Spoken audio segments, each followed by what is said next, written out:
ये पूरा मामला उत्तर प्रदेश के इटावा जिले का है, जो इस समय राष्ट्रीय स्तर पर एक बड़ा सामाजिक, राजनीतिक और धार्मिक विवाद बन चुका है। इस घटना ने जातिवाद, धर्म, सामाजिक पहचान और कानून व्यवस्था से जुड़े अनेक गंभीर सवाल खड़े कर दिए हैं। घटनाक्रम कुछ इस प्रकार शुरू हुआ। मुकुटमणि यादव और संत कुमार यादव, दो कथावाचक, दादरपुर गांव में भागवत कथा करने पहुंचे। इन दोनों ने कथा वाचन शुरू किया, लोगों को कथा सुनाई और भक्तिभाव से भरी सभा का आयोजन किया। लेकिन इसी दौरान कुछ स्थानीय लोगों को उनकी जाति पर संदेह हुआ। आरोप है कि जब ये पता चला कि दोनों कथावाचक यादव समुदाय से हैं, तब गांव के कुछ लोगों ने उन पर यह आरोप लगाया कि उन्होंने ब्राह्मण बनकर कथा सुनाई है। उसी के बाद उन पर अमानवीय अत्याचार किया गया। दोनों कथावाचकों के बाल काट दिए गए, सिर मुंडवा दिया गया, मारपीट की गई और जबरन गांव से बाहर कर दिया गया। इस पूरी घटना का वीडियो वायरल हुआ, जिसने पूरे देश का ध्यान इस ओर खींचा। एक कथित आरोप यह भी लगाया गया कि मुकुटमणि यादव ने अपने आधार कार्ड में नाम बदलकर मुकुटमणि अग्निहोत्री लिखा है, ताकि वे ब्राह्मण जैसे प्रतीत हो।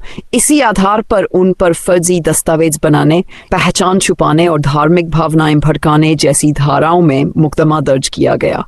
इसी दौरान एक महिला रेणु तिवारी ने इन कथावाचकों पर छेड़खानी का आरोप लगाया, जिससे विवाद और गहराता गया। लेकिन जांच में यह भी सामने आया कि रेणु तिवारी ने कथित तौर पर यादव समाज के विरुद्ध आपत्तिजनक टिप्पणियां की थी, जिससे उस पर भी कार्रवाई की गई। इस घटना के बाद पूरे यूपी में तनाव फैल गया। यादव समुदाय के लोगों ने विरोध प्रदर्शन किया।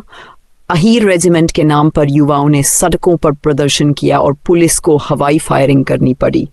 कई लोगों को हिरासत में लिया गया और माहौल बेहद संवेदनशील हो गया। राजनीतिक हस्तक्षेप भी शुरू हुआ। समाजवादी पार्टी के प्रमुख अखिलेश यादव ने इस मामले को लेकर योगी सरकार पर निशाना साधा और कहा कि जब कथावाचक फीस लेकर कथा सुनाते हैं तो उनकी जाति क्यों देखी जाती है। वहीं भाजपा नेताओं और ब्राह्मण संगठनों ने इस मामले को आस्थाओं से जोड़ते हुए कथावाचकों के आचरण पर सवाल उठाए। इस पूरे विवाद ने भारतीय समाज में व्याप्त जातिवादी मानसिकता, धार्मिक पाखंड और पहचान के संकट को उजागर किया है। क्या कोई कथा कहने के लिए जाति प्रमाण पत्र की जरूरत है? क्या धार्मिक कार्य अब सिर्फ जाति विशेष के लिए आरक्षित रहेंगे? क्या किसी व्यक्ति की आस्था, उसकी शिक्षा और उसकी साधना से अधिक उसकी जाति मायने रखती है?